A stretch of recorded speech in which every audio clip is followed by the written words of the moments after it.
आप देख रहे हैं महाराष्ट्र राज्य हिंदी साहित्य अकादमी का पुरस्कार वितरण समारोह, जो कि सभागार के साथ साथ डिजिटली भी आपसे हम प्रस्तुत कर रहे हैं आपके लिए, ताकि हमारे जो साहित्य प्रेमी हैं उन तक साहित्य की बात कोई छूट न जाए और हमारे जो पुरस्कार विजेता हैं उनकी बात आप तक पहुंचाई जाए। तो इस समय हमारे साथ हैं मदन गोपाल गुप्ता जी, जो पेशे से इंजीनियर हैं लेकिन मन से साहित्यकार हैं और लेख कविताएं इनकी छपती रहती हैं।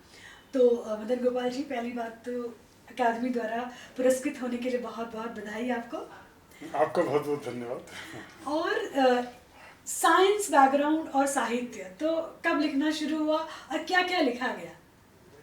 इसकी एक छोटी सी घटना है। हाँ। साहित्य में अभिरुचि तो थी जब मैं युवा था, लेकिन इंजीनियरिंग के फील्ड में जब निकल गया तो वहाँ से साहित्य अभिरुचि भी छूट गई, साहित्य भी छूट गया। फिर कभी कभी चमत्कार होते हैं या कहिए संयोग। तो एक दिन कुछ ऐसा ही हुआ तो मुझे लगने लगा कि मेरा जो मूल प्रारूप है, जहाँ मुझे काम करना चाहिए, वो साहित्य ही है। ऐसा कुछ अंदर से घटना घटी, आभास हुआ। तो मैंने फिर साहित्य की पुस्तकें उठाई। तो उन पुस्तकों में सबसे पहले मैंने भगवत गीता उठाई। पता नहीं कहाँ संस्कृत का मैंने कोई विशेष अध्ययन नहीं किया है, लेकिन जब भगवत गीता के श्लोकों को पढ़ रहा था तो ऐसा लगा कि मैं जैसे मेरे जाने हुए हैं। मुझे कहीं भी उसमें ऐसा नहीं लगा कि मैं जानता ही नहीं इनको, जैसे श्लोक पहले से जाने लगा। ऐसे ही मैंने वेदांत के सूत्र उठाए, मैंने ऋग्वेद के सूत्र उठाए और थोड़ा सा संस्कृत शब्दकोश का सहारा लेके उन सूत्रों को, मतलब जैसे कि भीतर से कोई मुझे कह रहा है कि तुम जानते हो, लिखो, सिर्फ जानो ही मत, लिखो। तो ऐसे इस तरीके से मेरी यात्रा शुरू हुई। तो सबसे पहले मैंने भगवत गीता के ऊपर चिंतन किया और पूरी की पूरी भगवत गीता काव्य रूपांतरित हुई है, गीत लिखे उसके ऊपर।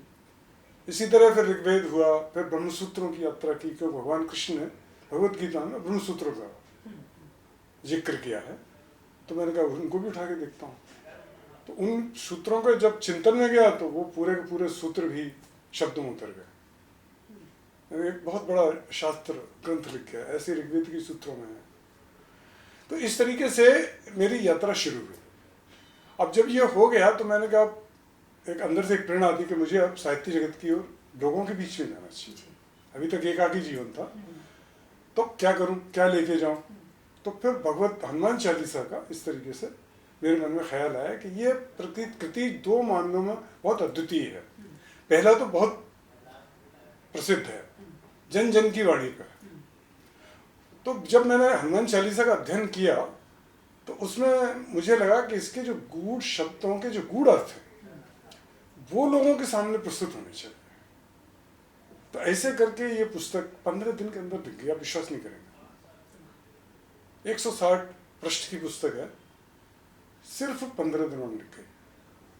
फिर मैंने सोचा कि इसको पब्लिश करूं। पढ़े तो किताब का शीर्षक भी बता दीजिए ताकि लोग पढ़ें। किताब में खास बात यह है कि हम सूत्रों को, जिस चौपाइयों को जिस रूप में जानते हैं वो बहुत ही उथले स्तर का हमें ज्ञान है, जबकि चौपाइयों का जो गहरा अर्थ है वो हमें सीधे ब्रह्म से कनेक्ट करता है, राम से कनेक्ट करता है। तो अगर आप एक एक चौपाई पढ़ें और उनको थोड़ा भीतर गहराई में जाएं तो सीधे राम के साथ में, हनुमान जी के साथ में, माता भगवती के साथ, सीता के साथ हम कनेक्ट होते हैं। तो वो जो युग्मन होता है हमारी आंतरिक चेतना से, तो वो युग्मन इस पुस्तक में प्रकट हुआ। फिर मैंने शोध किया कि एक एक चौपाई पे फिर मैंने वाल्मीकि रामायण पढ़ी, अध्यात्म रामायण पढ़ी, तुलसी तो जग प्रसिद्ध है ही, फिर और भी जगह से मैंने तो उन चौपाइयों को पूरी तरह विस्तार में बताने के लिए उन ग्रंथों का सहारा लिया और हर एक चीज उस पुस्तक में उतर कर आई है। अगर कोई इस पुस्तक का अच्छे से अध्ययन करे तो स्वयं में एक अनुभूति उसको स्वयं होगी जो कि इससे पहले कभी ना हुई। ईश्वर के साथ में साक्षात्कार हमारे अंदर भीतर ही होता है, बाहर ईश्वर को देखने से मिलते नहीं। तो ये इस तरीके से ये किताब है। तो फिर मैं लोगों के बीच गया, हर तरह के खट्टे मीठे अनुभव हुए। फिर जब एक बार इनका जब सर्कुलर देखा तो मैंने कहा दे देते हैं, देखते हैं क्या प्रत्युत्तर आता है या क्या प्रतिक्रिया आती है।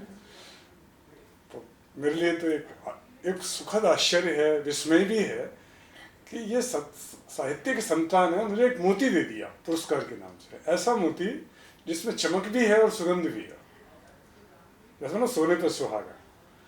सच में मैं इस संसार के लोगों के प्रति आभार व्यक्त करना चाहता हूँ, इस अकादमी के प्रति, कि इन्होंने इस पुस्तक में लिखी हुई चीज को सराहा, और सराहा ही नहीं, उसे एक वो मुकाम दिया है जहाँ इसे होना चाहिए। तो इस तरीके से बिल्कुल। तो ये हम अकादमी की यही हमारी कोशिश होती है कि हम ऐसे ऐसे लोगों को ढूंढ रहे हैं जिन्होंने जेन्युइनली काम किया है और जिनकी रचनाएं वाकई में पुरस्कार के हकदार हैं, चाहे वो पहली बार लिख रहे हों और ये आपका बड़प्पन है। जी। तो हाँ, बस इतना ही कहूँगा कि साहित्य का सागर, विचारों की लहर, भावों का भंवर, जो डूबे एक बार पाया मुक्तागर, पाया मुक्तागर। क्या बात। धन्यवाद। बहुत अच्छा लगा आपसे मिलकर, और एक बार फिर से आपको पुरस्कार मिलने की बहुत बहुत बधाई। आपका बहुत बहुत